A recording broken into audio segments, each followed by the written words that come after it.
जय श्री कृष्णा। आप सभी का हमारे YouTube चैनल पर हार्दिक स्वागत है। आज हम बहुत प्यारी सी कहानी लेकर आए हैं, दवाई की शीशी। राजस्थान में भगवान श्री कृष्ण के एक दयालु भक्त थे। नाम था रमेश चंद। उनकी दवाइयों की दुकान थी।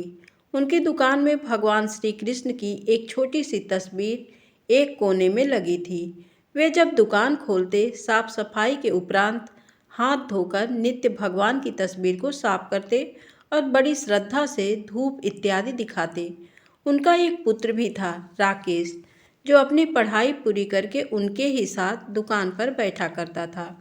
वह भी अपने पिता को ये सब करते हुए देखा करता और चूंकि वह नए जमाने का पढ़ा लिखा नवयुवक था, लिहाजा अपने पिता को समझाता कि भगवान वगैरह कुछ नहीं होते, सब मन का वहम है। शास्त्र कहते हैं कि सूर्य अपने रथ पर ब्रह्मांड का चक्कर लगाता है, जबकि विज्ञान ने सिद्ध कर दिया कि पृथ्वी सूर्य का चक्कर लगाती है। इस तरह से रोज विज्ञान के नए नए उदाहरण देता, ये बताने के लिए कि ईश्वर नहीं है। पिता उसको स्नेह भरी दृष्टि से देखते और मुस्कुरा कर रह जाते। वे इस विषय पर तर्क वितर्क नहीं करना चाहते थे। समय बीतता गया। पिता बूढ़े हो गए थे। शायद वे जान गए थे कि अब उनका अंतिम समय निकट ही आ गया है।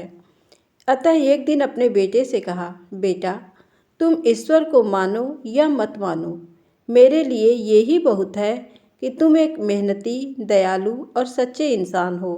परंतु क्या तुम मेरा एक कहना मानोगे? बेटे ने कहा, कहिए ना पिताजी, जरूर मानूंगा।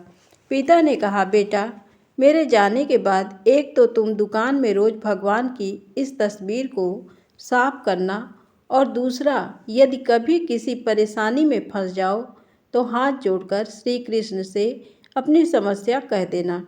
बस मेरा इतना कहना मान लेना। पुत्र ने स्वीकृति भर दी। कुछ ही दिनों के बाद पिता का देहांत हो गया। समय गुजरता रहा। एक दिन बहुत तेज बारिश पड़ रही थी।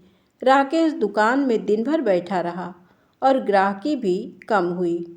ऊपर से बिजली भी बहुत परेशान कर रही थी। तभी अचानक एक लड़का भीगता हुआ तेजी से आया और बोला, भैया, ये दवाई चाहिए, मेरी माँ बहुत बीमार है। डॉक्टर ने कहा ये दवा तुरंत ही 4 चम्मच यदि पिला दी जाए तो ही माँ बच जाएगी। क्या ये दवाई आपके पास है? राकेश ने पर्चा देखकर तुरंत कहा, हाँ, ये है। लड़का बहुत खुश हुआ और कुछ ही समय के लेन देन के उपरांत दवा लेकर चला गया। परंतु ये क्या, लड़के के जाने के थोड़ी ही देर बाद राकेश ने जैसे ही काउंटर पर निगाह मारी तो पसीने के मारे बुरा हाल था, क्योंकि अभी थोड़ी देर पहले ही एक ग्राहक चूहे मारने की दवाई की शीशी वापस करके गया था। लाइट न आने की वजह से राकेश ने शीशी काउंटर पर ही रखी रहने दी कि लाइट आने पर वापस सही जगह पर रख देगा। पर जो लड़का दवाई लेने आया था वह अपनी शीशी की जगह चूहे मारने की दवाई ले गया, और लड़का पढ़ा लिखा भी नहीं था। हे भगवान, अनायास ही राकेश के मुंह से निकला, ये तो अनर्थ हो गया।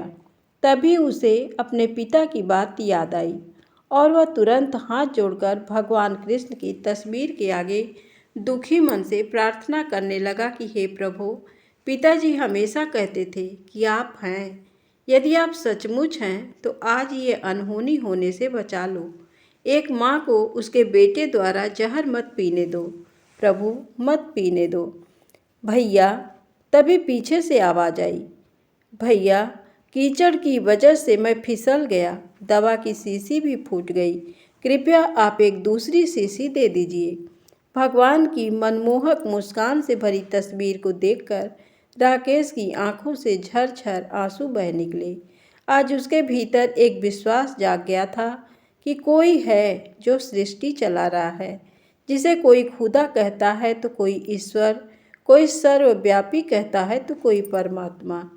प्रेम और भक्ति से भरे हृदय से की गई प्रार्थना कभी भी अनसुनी नहीं जाती। धन्यवाद।